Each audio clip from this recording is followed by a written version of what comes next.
Before humans built cities, before civilizations rose and fell, before the first spark of memory, there were giants, colossal creatures that ruled the earth with power beyond imagination. They thundered across ancient landscapes, unseen by human eyes, but remembered in stone and shadow. And among them, one name stands above all, not because of mystery, but because of might. In the fossil-rich plains of ancient North America, something monstrous once reigned. A beast so fierce, so powerful, that its very bones send a shiver through time. Standing nearly 20 feet tall, stretching over 40 feet long, and weighing as much as an African elephant, it was built for destruction. A towering predator with jaws that could crush a car and teeth serrated like a row of blades. Its name, Tyrannosaurus rex, the tyrant lizard king. For over a century, this dinosaur has captured imaginations across the world. In books, museums, films, it's the face of prehistoric terror, a symbol of raw, primeval power. But beneath that legend lies a deeper, more complex truth. T-Rex was not some lone monster ruling an empty world. It lived in a brutal, teeming ecosystem. It had rivals, threats, enemies. It had to fight for its throne, because even kings can bleed. For every step it took, there were others lurking, ready to challenge, to defend, to survive. Giant horned herbivores with armor and horns, like spears. Crocodile-like ambush predators waiting at the water's edge. Swift, intelligent, packs of smaller thieves. The world of T-Rex was not a kingdom of peace. It was a battlefield. And survival was never guaranteed. In this story, we go beyond the legend. We dig past the myths and into the dirt, bone by bone, fact by fact. We will uncover how this apex predator truly lived, and what kinds of creatures dared to stand against it. What did it hunt? What hunted it in return? And could it lose? This is the untold story of Tyrannosaurus rex, the greatest predator the earth has ever seen, and the formidable foes that stood in its shadow. To understand the king, we must understand the war he fought. So let us journey back through layers of rock and time, back to the final days of the dinosaurs. Back to a world 66 million years ago. The bones of giants often sleep in silence for millions of years, buried under layers of earth, waiting for time and chance to reveal their secrets. For Tyrannosaurus rex, that moment came at the dawn of the 20th century. The year was 1902. In the Badlands of Montana, a seasoned fossil hunter named Barnum Brown scouted the rugged terrain of the Hell Creek Formation. He was no stranger to the chase. Brown had a reputation for finding remarkable fossils, often in the most unforgiving places. That summer, under a sweltering sun and amid crumbling stone, he uncovered something extraordinary. Sticking out from the dry earth were fragments of massive bones, unlike anything he had seen before. A pelvis, a few vertebrae, and a skull, enormous, with deep eye sockets and serrated teeth the size of bananas. Brown didn't know it then, but he had just unearthed the remains of one of the most iconic predators in history. In 1905, Henry Fairfield Osborn, president of the American Museum of Natural History, formally named the creature Tyrannosaurus rex, tyrant lizard king. The name was fitting. It conjured images of primal power, dominance, and fear. But at the time, the scientific world had little idea of just how significant the discovery truly was. T-Rex didn't explode into fame overnight. In those early years, it was known from just a few partial skeletons. Reconstructions were speculative. Some paleontologists thought it walked upright like a kangaroo, dragging its tail. Others debated whether it was even a predator. Perhaps it was merely a scavenger, lumbering through the underbrush to pick at carcasses left behind by swifter, more capable hunters. As more bones were uncovered, the picture sharpened. Fossils of T-Rex began turning up in other parts of the American West, from South Dakota to Wyoming. Slowly, piece by piece, a clearer image formed. A bipedal predator with incredibly strong hind limbs, two-fingered arms, and a skull built like a fortress. But mystery still clung to its legacy. In 1990, a game-changing discovery would shift everything. Near Faith, South Dakota, paleontologist Sue Hendrickson stumbled upon a partial skeleton protruding from a cliffside. What she found would become the most complete and best preserved T-Rex fossil ever discovered, over 90% of the skeleton intact. The specimen, nicknamed Sue, was later excavated, studied, and displayed, offering an unprecedented look at the anatomy of this prehistoric giant. But Sue's story didn't end in the field. It sparked a bitter legal battle over fossil ownership that drew headlines around the world. The fossil was seized by the FBI, placed in storage, and later auctioned for over $8 million, purchased by Chicago's Field Museum, where it remains, one of the most visited paleontological exhibits on Earth. Today, we know of over 50 individual T-Rex fossils. Some are nearly complete, others are fragmentary. They've been found in Montana, Wyoming, the Dakotas, all part of what was once the ancient coastal plain of Larimedia, a land teeming with life during the late Cretaceous. Many of these fossils are housed in the world's top institutions: the Smithsonian, the Natural History Museum in London, the American Museum of Natural History, and many more. Each one offers another glimpse into the life, death, and legacy of this incredible creature. But even now, more than a century after its discovery, questions remain. How fast was it really? Was it an ambush predator or a long-distance stalker? Did it hunt in packs? Did it even roar? Science continues to evolve, and so does the story of T-Rex. From its first glimpse in Montana's dry hills to its dramatic courtroom battles and museum displays, Tyrannosaurus rex has gone from bones in the dirt to a symbol of prehistoric dominance. Yet bones only tell part of the story. To truly understand what made this animal a king and what challenged its rule, we must look at its body, its weapons, its design. Because power leaves clues. Imagine a shadow stretching across the ancient plains, a shape so massive that even the boldest creatures scattered at its approach. This wasn't just another dinosaur. It was a living engine of destruction. Tyrannosaurus rex was a masterpiece of prehistoric engineering. From nose to tail, it measured up to 42 feet in length, about the size of a city bus. Standing over 12 feet tall at the hips, its head towered nearly 20 feet above the ground, and its weight, an estimated 9 tons.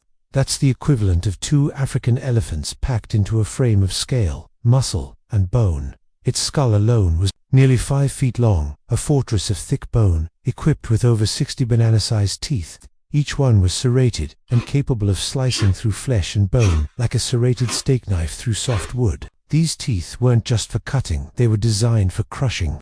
Unlike the precision bites of some predators, T-Rex used raw force to disable its prey. Its bite force, as modern studies suggest, may have reached nearly 12,800 pounds per square inch, the strongest of any terrestrial animal to ever walk the planet. Now imagine the sound, the crunch of ribs, the splintering of bone, the tearing of muscle as it closed those jaws. Its neck was thick with muscle, built to anchor the massive head and assist in tearing chunks of meat. The body tapered to a powerful tail that balanced the beast like a counterweight, allowing surprising agility for something so large. Contrary to the lumbering monster often shown in outdated media, T-Rex was no slow brute. Its powerful hind legs, long and muscular, suggest it could reach speeds of 12 to 20 miles per hour. Not cheetah fast, but fast enough to run down slower prey in short bursts. Its 3-toed feet left deep impressions, sometimes preserved in fossilized trackways, each step like a seismic stamp in the mud. Then, of course, there were the arms, the source of much ridicule. Short, yes, barely over 3 feet long, but not useless. These arms were thickly muscled and could lift over 400 pounds. Each ended in 2 claws, sharp and curved, likely used to grip prey or help it rise from a resting position. Small, yes. Weak, absolutely not. Its vision was another deadly tool. The skull structure indicates forward-facing eyes, providing binocular vision, meaning depth, perception, and accuracy when hunting. Its olfactory bulbs were massive, suggesting an extraordinary sense of smell. T-Rex could likely track a carcass from miles away. Combine that with acute hearing and it becomes clear this was not just a powerhouse. It was a sensory predator. Even its skin was formidable. Fossil impressions suggest that T-Rex was likely covered in tough, scaly hide, similar to that of modern reptiles. Some juveniles may have had patches of primitive feathers, especially in colder regions, but as adults, these seem to have disappeared, perhaps for heat regulation or intimidation. Its entire body was built for dominance. Every inch from its crushing bite to its bone-shaking stride told the story of a creature at the top of its food chain. But it wasn't just a killer. It was efficient, adaptive, and terrifyingly real. This was no myth. This was evolution at its most ruthless. Yet for all its terrifying traits, there's something just as fascinating. T-Rex wasn't alone. Its adaptations evolved because it lived among threats. It needed this armor, this power, this precision, because being king means others are always trying to take your crown. Dawn breaks over the Cretaceous plains.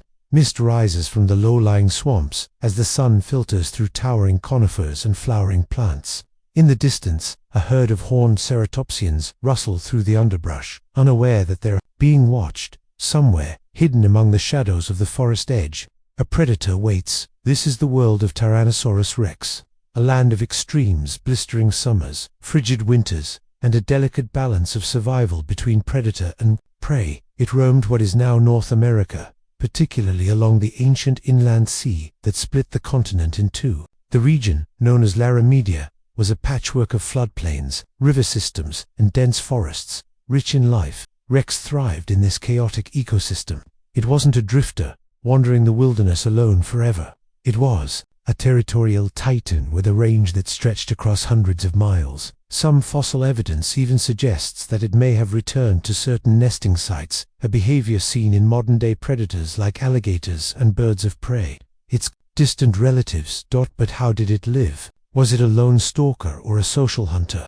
For decades, paleontologists believed T-Rex was a solitary predator. The idea of one king, alone, dominating all in its path had a dramatic appeal. But recent fossil discoveries have raised the possibility of pack behavior. In some fossil beds, multiple T-Rex individuals have been found buried together, not just adults, but juveniles too. Were they part of a family group, a hunting party? The evidence isn't conclusive. But the idea of cooperative hunting is no longer far-fetched. Even alone, T-Rex was formidable. It didn't chase down its prey in long-distance sprints. Instead, it likely used short bursts of speed, ambushing prey with its sheer size and strength. Imagine it crashing through trees, thundering into a herd of hadrosaurs, or striking from a forest edge to bring down a young Triceratops. Its prey was no less impressive. It shared its territory with giants like Edmontosaurus, Ankylosaurus, and Triceratops, herbivores equipped with armor, horns, and sheer bulk. These were not easy meals. Every hunt came with risk. One mistimed lunge, one misjudged charge, and even the king could suffer a fatal wound. Fossilized bones of T-Rex show healed injuries, crushed ribs, punctured jaws, and even missing limbs. These weren't one-time fights. They were part of life, and T-Rex gave as good as it got. Some Triceratops skulls bear tooth marks that match the jaws of T-Rex, deep gouges left behind after a deadly encounter. In other fossils, crushed bone fragments show signs of digestion, suggesting that T-Rex not only killed but also consumed every bit of its prey, bones and all. But not every meal came from a kill. Some paleontologists believe T-Rex also scavenged, with a sense of smell capable of detecting carrion from miles away. It likely tracked the scent of death through forests and plains. A fresh kill left behind by a smaller predator. T-Rex would take it, a carcass rotting in the sun.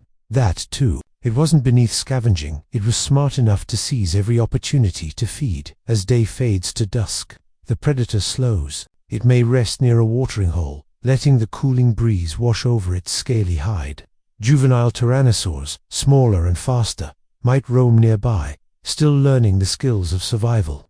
The adult stands watch, its yellow eyes glinting. In the fading light, night in the Cretaceous is not quiet. Insects buzz, small mammals scurry, and distant roars echo across the lowlands. But few creatures dare come close when the tyrant king is near. This was its realm, and its reign depended not just on strength, but on balance. It hunted, it scavenged, it fought, it healed, it endured. This wasn't a monster, mindlessly killing everything in its path. This was a living animal, alert, strategic, and deeply adapted to its world, and that world was brutal. But even for a creature so powerful, time waits for no king. For over 2 million years, Tyrannosaurus rex reigned at the top of its ecosystem. It survived climate shifts, evolutionary changes, and endless battles for dominance. But even kings cannot outrun fate, and fate, in this case, came from the sky. The extinction of T-Rex wasn't a slow fade. It was a cataclysm. 60-6 million years ago, near what is now the Yucatan Peninsula in Mexico. A mountain-sized asteroid slammed into the Earth. Traveling at over 40,000 miles per hour, the impact released energy equivalent to more than 1 billion nuclear bombs. The crater it left, now known as the Chicxulub crater, stretches over 90 miles wide. The force of the collision vaporized everything. In the immediate area, wildfires ignited across continents, shockwaves triggered tsunamis taller than city buildings, and worse was yet to come. Dust, ash, and vaporized rock were thrown into the atmosphere, blotting out the sun. For months, perhaps years, Earth was plunged into darkness. Photosynthesis ground to a halt. Temperatures plummeted. The food chain collapsed from the bottom up. The lush world T-Rex once ruled became a graveyard. The animals it preyed upon, the hadrosaurs, the ceratopsians, the ankylosaurs, began to vanish. With plant life dying off and herbivores starving, the great carnivores followed. The once living tapestry of the late Cretaceous unraveled in terrifying silence. Some scientists believe that over 75% of all life on Earth was wiped out during this event, including every non-avian dinosaur, among them Tyrannosaurus rex. But while the asteroid theory is dominant, it's not the only possibility. Some researchers argue that a perfect storm of disasters may have doomed the dinosaurs around the same time as the impact. Volcanic activity. In what is now India, the Deccan Traps was pouring vast amounts of lava and toxic gas into the atmosphere. This may have contributed to long-term climate instability, acid rain, poisoned oceans, and a greenhouse effect that first heated the planet, then froze it. Others have explored the role of sea level changes, shifting ecosystems, and declining diversity in dinosaur species even before the asteroid hit. Was T-Rex already struggling, or was it thriving right up until the moment the sky fell? The fossil record offers some hints. The youngest known T-Rex fossils are found right up near the boundary of the KPG extinction layer, a thin band of sediment enriched with iridium, a rare element linked to asteroids. This suggests that T-Rex was alive and well until the final moment, and then, in a geological instant, it was gone. No graves, no final battle, just absence. Some of its legacy lives on, not in bones, but in blood. Birds, the only surviving dinosaurs, still carry genetic echoes of T-Rex. Their wishbones, feathers, and even certain behaviors link them to their ancient cousin. But nothing alive today rivals the scale, power, or presence of the tyrant king. Extinction marked the end of an era. The age of dinosaurs was over, and in its place, a new lineage would rise. Mammals, including eventually US. But for a time the Earth belonged to the thunder-footed titans, and at the center of that lost world, one creature stood unmatched. Tyrannosaurus rex didn't just disappear, it was erased by catastrophe. Picture it, somewhere deep in an untouched forest, the trees begin to tremble, birds fall silent. A low rumble grows in the distance, not from thunder, but from footsteps. Branches crack, leaves fall, and then, emerging through the mist, comes the impossible Tyrannosaurus rex, alive. It's one of the most tantalizing questions in all of paleontology and science fiction alike. What if the king of the dinosaurs hadn't vanished? What if it had somehow endured, survived the great extinction, and adapted to the modern world? Could it have made it? The short answer: it depends. The Earth has changed drastically in 66 million years. The oxygen levels are lower. The climate is different. The ecosystems that once supported creatures like T-Rex are long gone. Yet, if by some miracle, be it through isolated evolution, extinction science, or preserved pockets of prehistoric life, a T-Rex found itself alive today, the consequences would be staggering. First, the logistics. Where would it live? The 8 vast floodplains of the late Cretaceous no longer exist. Much of that ancient land is now farmland, cities, or dense human settlements. But perhaps remote corners of the Amazon rainforest, Siberian wilderness, or uninhabited islands in the Pacific could offer refuge. The sheer size and caloric demands of a full-grown T-Rex would require immense hunting grounds, rich in prey. It would need to eat hundreds of pounds of meat every day, not unlike a modern lion, but scaled up to terrifying levels. Could it survive in captivity? A T-Rex in a zoo sounds like the premise of a blockbuster film, but in reality, it would be a logistical and ethical nightmare. The infrastructure needed to contain such an animal, its strength, intelligence, and unpredictability would rival that of the most secure wildlife facilities on Earth. And even then, the stress of confinement could make it dangerous too. handlers and itself. But more fascinating still is how we, as humans, would react. A living T-Rex would instantly become the most valuable and controversial life form on the planet. Scientists would race to study it. Governments would debate its rights. Corporations might see it as a branding opportunity. Protesters would call for its protection. Others, its destruction. It could be worshipped, feared, weaponized. And what of the animal itself? Would it be able to adapt? Could an apex predator from the Mesozoic era function in a world of highways, skyscrapers, and surveillance drones?